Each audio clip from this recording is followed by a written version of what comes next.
resolving conflicts, working in teams, and building positive relationships because they value harmony and trust. Harmony and trust. On the other hand, people lower in agreeableness might be more skeptical,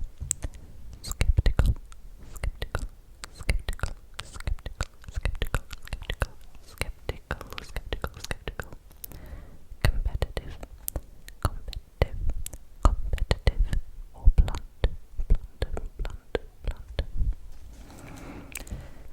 They may prioritize their own needs over others and be less concerned with avoiding conflict.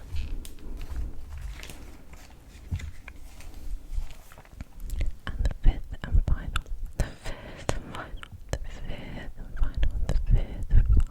personality trait that is part of the Big Five is neuroticism.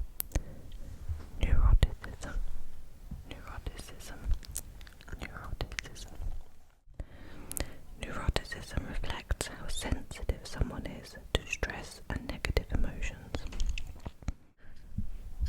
People that score high in neuroticism tend to experience emotions like anxiety, worry, sadness, or frustration more intensely and frequently.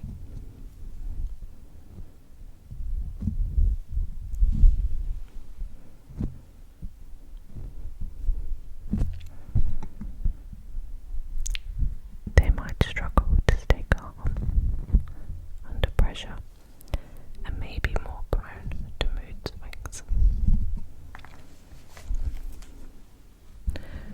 On the other hand, people low in neuroticism are generally more emotionally stable, resilient, and less affected by stress. They tend to stay calm and balanced even in challenging situations.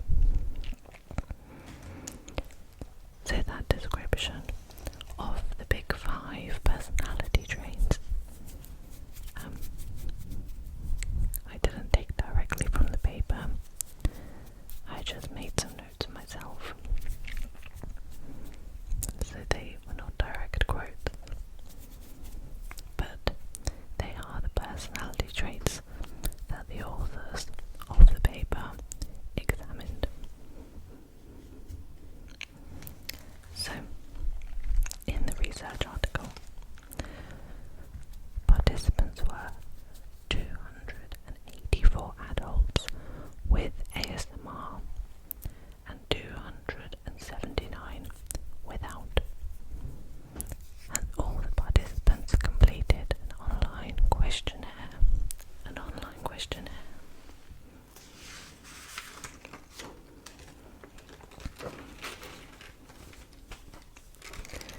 I've made some notes. Cody, I'm making a video. Stop that meowing. I'm sorry about the cats. I have two very naughty cats in the house who want all the attention on them. So, the authors of this research article found that individuals with ASMR scored significantly higher in openness to experience than individuals without ASMR. Scoring high in openness to experience suggests that a person is more curious, imaginative, and open-minded. They enjoy exploring new ideas and trying new things and thinking creatively. So, if you experience ASMR, it may mean that you could also score more highly in openness to experience. But make sure to keep in mind that these are just associations. It doesn't mean that people who score highly in openness to experience always have ASMR, and people who score lower in openness experience always do not have ASMR. This is just an association in this sample. This finding is interesting because researchers previously found that individuals who experience frisson, which is chills from music, also score highly in openness to experience. They also found that individuals with ASMR scored significantly higher on neuroticism than individuals that don't have ASMR, which indicates lower levels of emotional stability.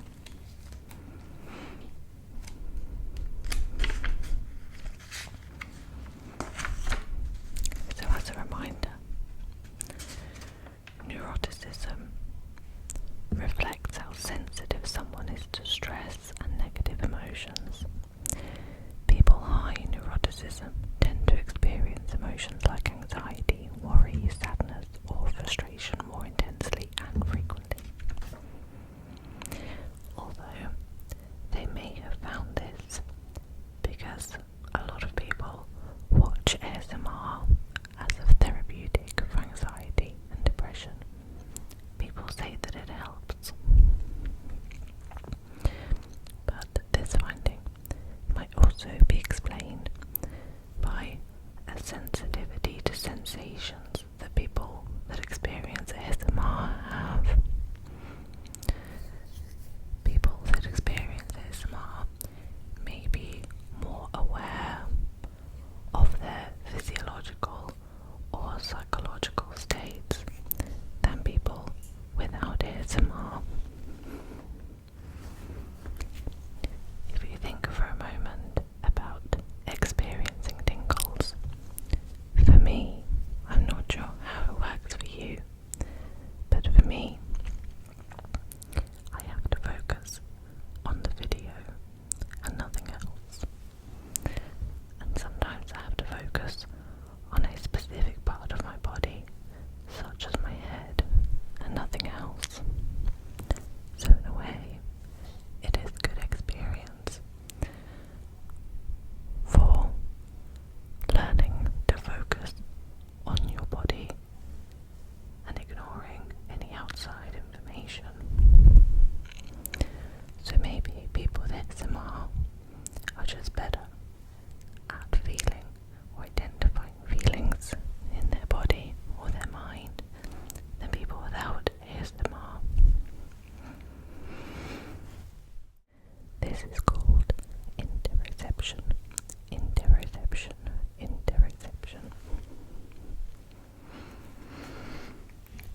Another finding is that people that experience ASMR scored significantly lower on conscientiousness. People that have ASMR scored significantly lower on conscientiousness. So, as a reminder of what conscientiousness is,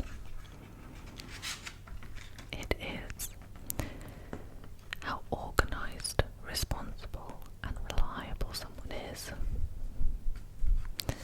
So people who score lower in conscientiousness, they might be more laid back, they might be more spontaneous, or they might be prone to procrastination. So the authors of this article explain, they suggested that they're not sure as to why, and I'm not sure if there has been more research into this. Is it possible that individuals with ASMR are more laid back? Possibly. Here we all are, just trying to learn and fall asleep at the same time. Is it possible that people that have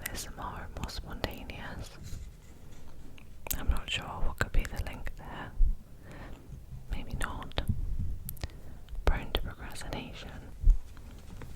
Maybe ASMR is an aid for procrastination sometimes. I know that I myself, sometimes I have things to do that I know I should be getting on with, but instead I'll watch the ASMR.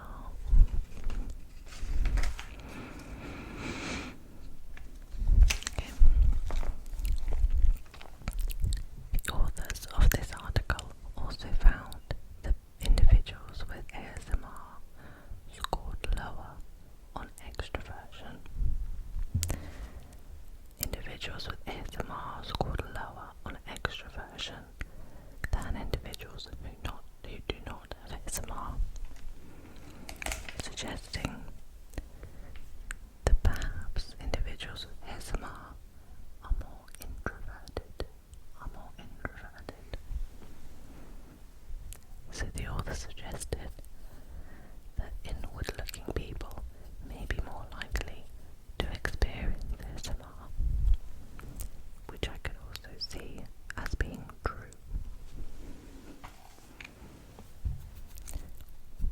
Because we looked at YouTube videos of people whispering closely in our ears,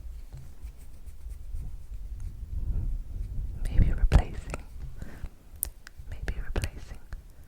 some real life close proximity to people with digitally mediated proximity to others.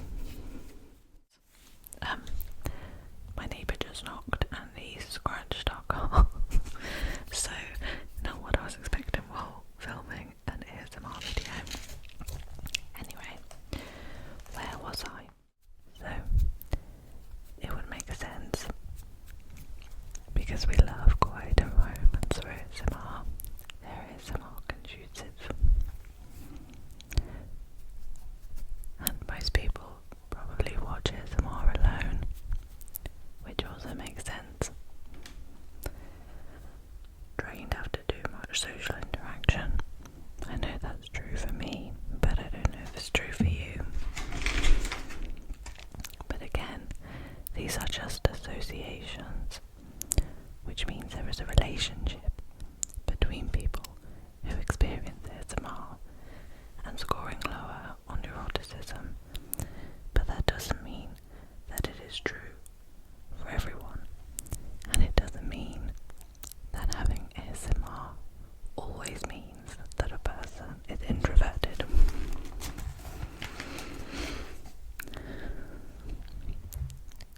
Lastly, they found that individuals with ASMR scored lower in agreeableness. They scored lower in agreeableness. And as a reminder, people that score lower in agreeableness might be more skeptical, competitive, or blunt. Personally, I can't see a reason that would be Norman. Nor me. Let's not show your bottom. I can't see a reason why individuals with ASMR might score lower in agreeableness. The author suggested that perhaps researchers need to explore subcategories of agreeableness instead of looking at it as like an umbrella term for lots of different measures. But if you can think Norman,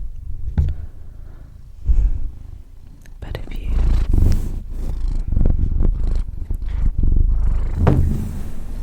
Norman's ASMR,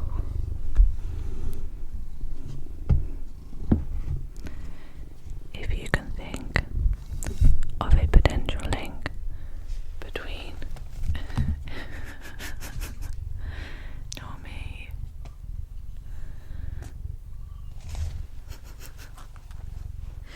if you can think of a potential link between being more skeptical